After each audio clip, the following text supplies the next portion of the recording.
see the terms. I would want to know how we go about accepting it, and I want to know what it is we are trying to accomplish. I can tell you right now, I will never approve a hotel on our beach.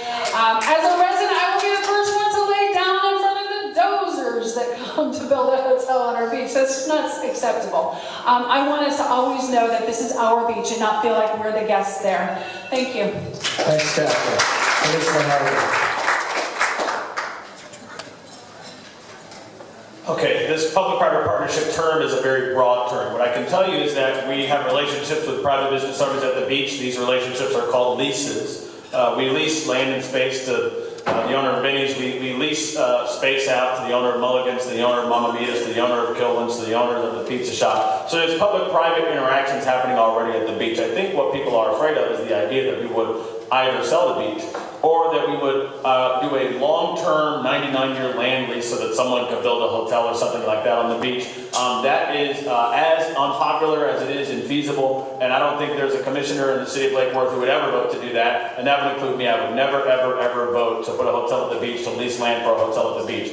Now, let's move on from that idea to what I would like to see at the beach. I would like to see a pool that is open, that has something for a range of people, children, families, as well as older adults, so that they can do their water aerobics, so that they can do their lap swimming. I would like to see a reconfiguration of the loading area so that you're not greeted by a dumpster when you walk up there. And I would like to see the area in front of the casino converted into a pedestrian space. Thank you. Thank you, Commissioner. Next question for Tom to start out with.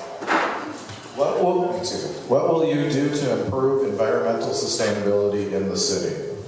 It's a great question. So I sat on the Sustainability Advisory Committee for the city of West Palm Beach for 2 years. I did a full 2-year term there. And so I'd say broadly, look at what other cities have done. We did some really interesting things on Sustainability Advisory. As Commissioner Hardy mentioned earlier, looking down south towards Miami Beach and some of the things that they're doing to address climate change. But one of the things that I floated in the last debate was very specifically organizing a volunteer citizen board to help us advocate both here in the city and beyond, outside into Palm Beach County and the state as well, for environmentally sustainable, plans and incentives, and getting outside of our city to let other people know that we're at that table. I'd like to see that advisory board come together. I think it should be professionals and people who understand this issue. And that was an idea that I came up with after talking to a conservationist who's one of our neighbors, who said basically there's very little that the city of Lake Worth can do. Really, the best thing you can do is get into the conversation outside of the city. Thank you.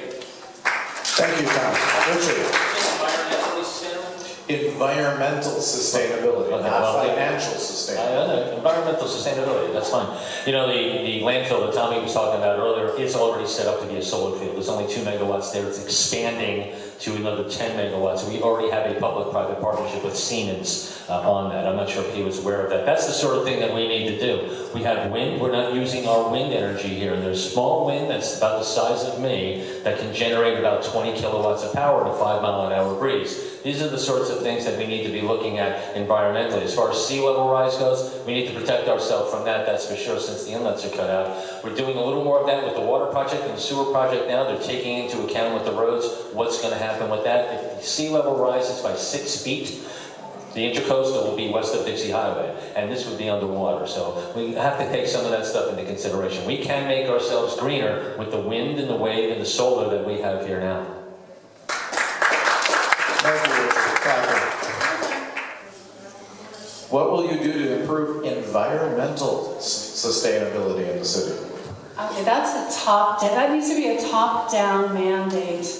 We need to say that the environment matters to us, sustainability matters to us, and we have to take a look at it in every aspect of our city works, from the road bonds, or from the road projects. Are we using the materials that are the most sustainable? From every single thing we do, I also believe that, I think it's kind of interesting, because you watch the commission, and they all have their plastic single-use bottles, and we talk about sustainability. One of the things that's going on in the universities right now is they don't have water fountains there. They do have water fountains, but they also have where you can put in your reusable bottle. I'd like to see it start again from the top and work its way down in every single aspect of the city workings. Thank you. Thank you, Okay, so here's something, and it's interesting to me. We had multiple people stand up here and talk about what the city can do to improve the environment here, but they didn't mention the single biggest threat to the environment today, and that is climate change. And they didn't mention the single most important thing that cities can do to combat climate change, which is improve walkability and bikeability. Guys, if we can find a way to make it easier for people to take 1, 2, or 3 fewer car trips every single day, that has a significant positive effect as far as the amount of greenhouse gases that the people in the city emit, because over 20% of every city's greenhouse gas emissions come from cars. So if we simply improve our walkability and our bikeability, if we make it easier for people to walk and bike around town safely, we can do things to improve the environment here in Lake Worth. Here's the other thing. I understand that we want to talk about banning plastics and things like that. That is very positive. I've actually been working with the city attorney with this since June. The thing is, there's a state law that preempts cities from banning plastic. There's a city in South Florida that's being sued by 7-Eleven today. I would like to see that lawsuit play out before we take any further steps in that direction. I want to do it intelligently. Commissioner Robinson.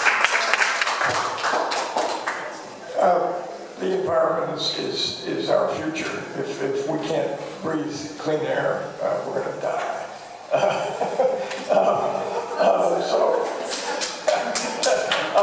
And walkability, biking is fantastic. What I'd like to do is incentivize the purchase of electric cars. If you're homesteaded, I would like to incentivize your purchase of an electric car, so that you can plug in and use our electricity. The golf course can be an eco lab for the sustainability of the environment. We have buildings, old buildings in the city that need retrofitting to improve their energy consumption. We should mandate that solar panels be at least on government buildings, and net metering should always be encouraged. Thanks, Commissioner Robinson. You didn't go on this one, did you? I did, yep. You did? You started? Oh, My memory's going. Okay. This is a multi-part question, and I'm going to simplify down to: do you support the name change of the city to Lake Worth Beach, or do you want it to remain the same? And if you have any comments about budgetary reasons in your decision. I'm absolutely against changing our name to Lake Worth Beach. I think it's throwing our history away, taking 106 years and just throwing it in the garbage. There's a different way to do that, and I talked about it earlier, I alluded to that, where we have 7 zip codes here in central Palm Beach County that have a designation of Lake Worth, either primary or secondarily.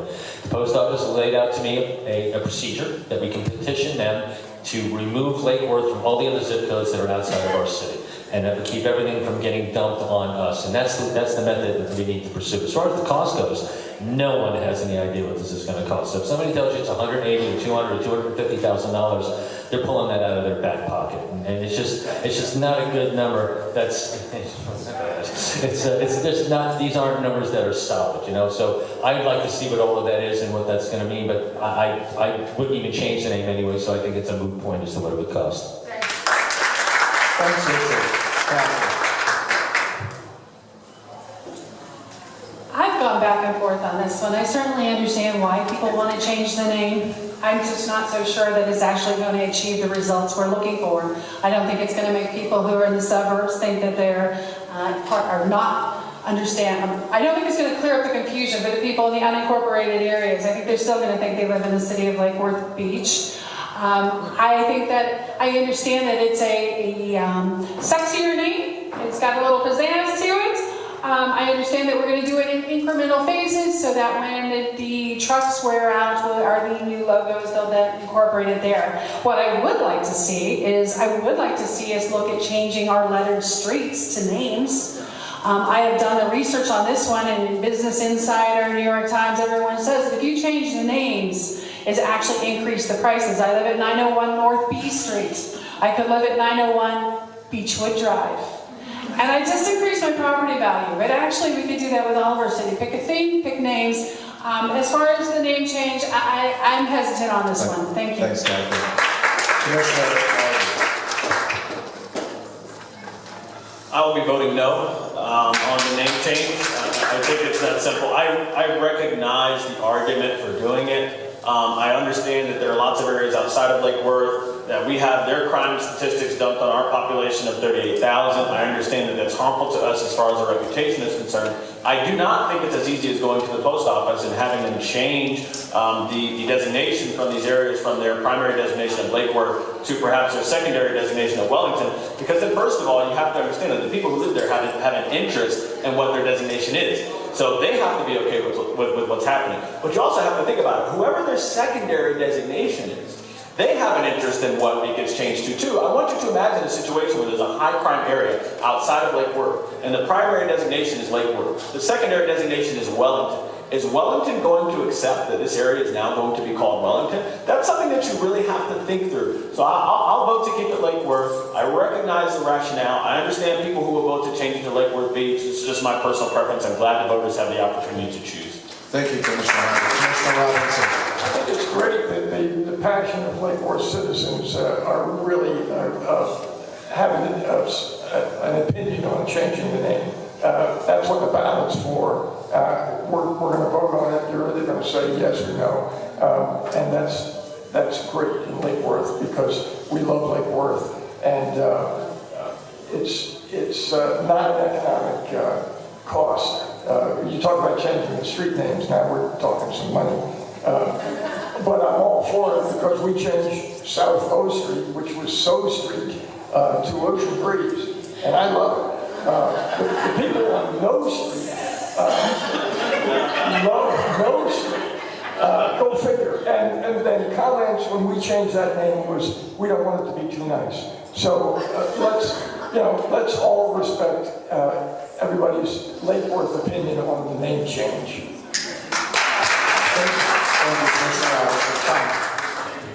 All right, so a couple of things. This idea that we can force the Postal Service to just start changing things, I actually found it. I actually looked into it because Mr. Garcia's been talking about it.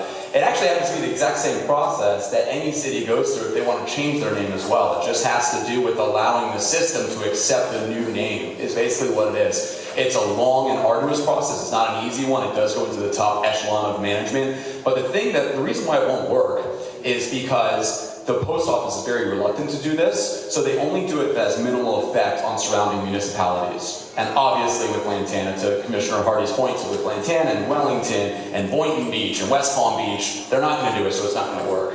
I just want to say that changing the name doesn't change our history. We're over 100 years old, okay? We have over 1,000 cottages all around our city. We truly are old Florida charming.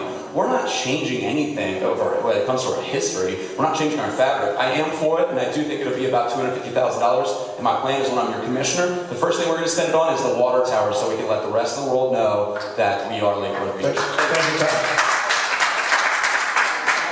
Did we start with Richard? We did, okay. I want to thank everybody for submitting questions. I apologize if I had to simplify the question.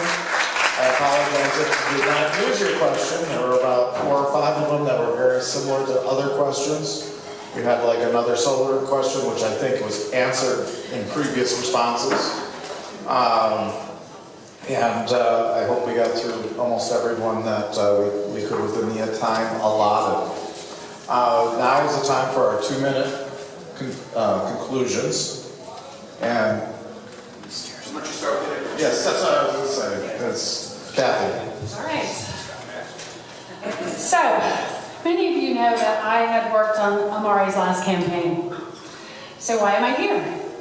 My politics aren't that much different from his. I too believe that we need to encourage economic and housing development. I just believe that regulations and zoning changes shouldn't be done behind the backs of our residents. I too want a swimming pool. I just believe we need to make sure that we can afford to maintain it and that it's in a location that is best suited for all 37,000 of our residents. I want strong code enforcement. I just want it to be consistent and not dependent on grant monies. As a mom, I know the importance of good schools. I just believe in supporting all of our schools and holding the school board accountable and not using our city budget to supplement them. I'm here because I believe that motives matter. I'm here because Lake Worth deserves someone whose only interest is in the community and improving the lives of its people. I will bring my business skills, experience, and discipline to the City Hall, starting with the establishment of regular hours and an open door policy, so that the residents of Lake Worth can easily meet with me about any thoughts or issues they may have. My first and foremost priority will be to serve the members of our community, and the best way to do that is to be available for them. Thank you.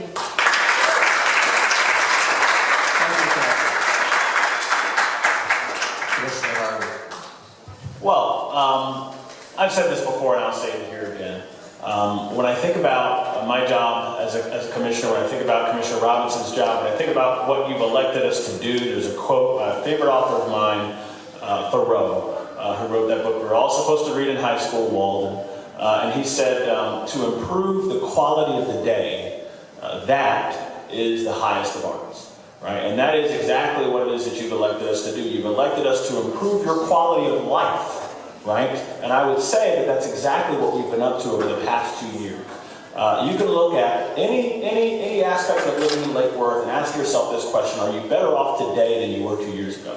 And I think the answer is undoubtedly yes. Are you safer today? The answer is yes. Crime is down 27%. Are your roads better today? The answer is yes. We're redoing a third of the city's neighborhood roads, and by the way, we're doing it under budget and ahead of schedule. Are your electric rates lower today? The answer is yes. Your electric rates are now on par with FP&L. Are your home values up today? Yes. Your home values have increased more than any other city in Palm Beach County over the past 2 years. If you were to ask yourself, did we fix historic preservation? The answer is yes. It's now easier for you to get doors, windows, roofs, fences replaced. If you were to ask yourself, is investment coming into the city? The answer is yes. We have approved more projects here in the city than we have ever approved, and we've done so in most cases, I believe in all cases, unanimously. And so my thing is this: if someone is running, if someone is challenging an incumbent, you should have a question for them. Why now? Lake Worth finally has its stuff together. Why change directions now? Why change directions when the city is finally moving in the right direction, when we finally have momentum, and we're finally doing things right? I don't think that there's a person up here who's challenging an incumbent who can answer that question satisfactorily.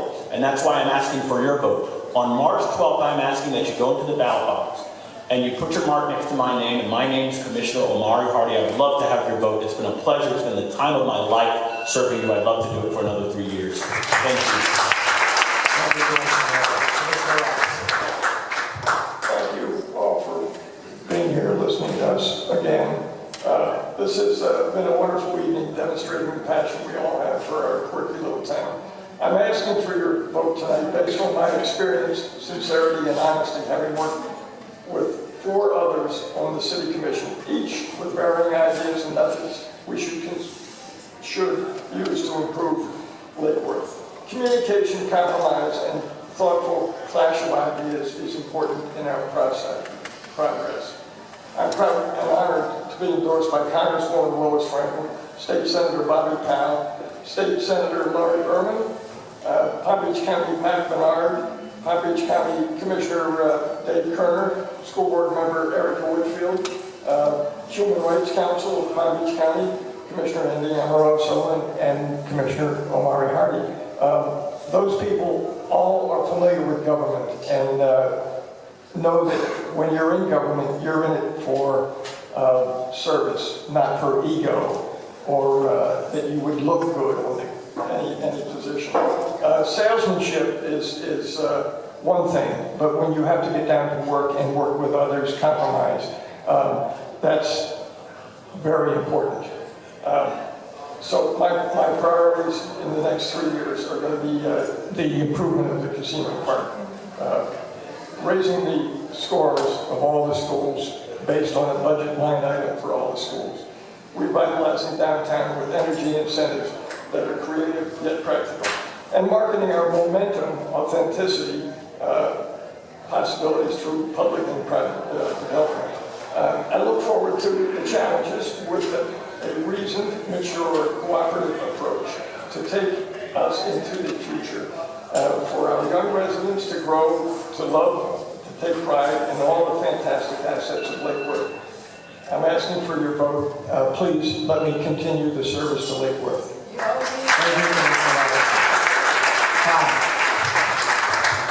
thank you. I appreciate all of you coming out tonight, and I really appreciate the questions. Thank you for everybody who put questions forward tonight, and thank you to Bryant Park for putting this together. One of the things that a lot of people don't know is it may seem like I don't have respect for this commission, for the commissioners or my challenger that I've put forward when I put my challenge up to Commissioner Herman Robinson back in October of last year. But what a lot of people don't know is that one of the first people I talked to was Commissioner Robinson before I decided to run. He was one of the first people I did. I asked him to sit down with a beer with me, and I talked to him about what his future and what he's thinking about, what he wants in the city of Lake Worth. And I asked him what he's going to be running on for his re-election if he was considering re-election. And I left that meeting knowing that I was going to be challenging Commissioner Robinson, but not knowing when I first came in there. Win or lose, this campaign has already been a success. We've started conversations that weren't being had before. In fact, some conversations where some of our commissioners have not taken one position, but then they took that position later after we've had that conversation. We're taking strong positions and we're challenging the status quo. That's the most important, most exciting part of this campaign, is that we've challenged the status quo. We've knocked on more than 1,000 homes. So these, while I profess with these ideas that have come forward tonight, they're not just my ideas that I got from my head. These are ideas that we've coalesced and built with people on the campaign trail, and even before the campaign trail, being on the Finance Advisory Board since 2015. We're engaging new homeowners, and we're engaging, most importantly, the people that don't have time to go to city commission meetings because they're young working professionals, or they're just working professionals. They've got families, they've got demanding jobs. We're also taking strong positions that are going to take us into the future. So look, so this is why I've been endorsed by the Palm Beach Post, the firefighters, our local firefighters, and our local realtors. If you're for the status quo, then by all means, your city commissioners up here are the guys to vote for. But if you want to push this city into the future, please vote for Tom Copeland for District 4 Commissioner. Thank you so much. Thank you, Tom. Richard. I am going to attempt to answer Commissioner Hardy's question satisfactorily. When I first started the thought of running for this, there were a lot of things going on in December. There was dysfunction on the city commission. You had that December 4th meeting that was just awful. The realization that Herman was vulnerable to defeat by the two challenges that he had was just unacceptable to me. You'd be hard-pressed to find someone that has done so much for this community at a legacy level than Herman Robinson. He has done things for this community that will last for hundreds of years for the things that he's done here. But right now, why I'm challenging Herman, we have a new set of challenges ahead of us. We're at a new precipice, and a different skill set is necessary in that chair. And he's trusted my skill set his entire time, all the time we've known each other. You all trust me as well. If you know me, you trust me implicitly. I'm not blowing smoke at anyone. The analysis is what the analysis is, and the chips fall where they may, and that's the opinion that I give you. My skill set is proven as chair of the Finance Advisory Board and the Bond Oversight Committee, both in those meetings and at the podium for the many years that I've stood before the City Commission and given my opinion, and many times, including rate parity. Those are the sorts of things that proved out to be right, that we shouldn't have done them. So that's what I'm asking you to do. It's not that Herman's not doing anything wrong except getting run over on the dais by Scott. But that's part of his personality. He's not a confrontational guy, in that sense. And somebody needs to be a little stronger to sit there and to say, no, here's how we need to look at things. And again, we're going to rebuild the electric utility. That's $80 million just to do the grid alone. The water plant, the negotiations with Palm Beach when the West Palm Beach contract was up in 2020. I've done these negotiations in the tens and hundreds of billions of dollars. I've had to sit down at the table with someone and do a good negotiation and walk away from a bad deal. We never walk away from a bad deal around here. We just say, no, let's do it because we have to get it and we seem desperate. So that's why I'm asking for your vote, and thank you, Michelle, I love you.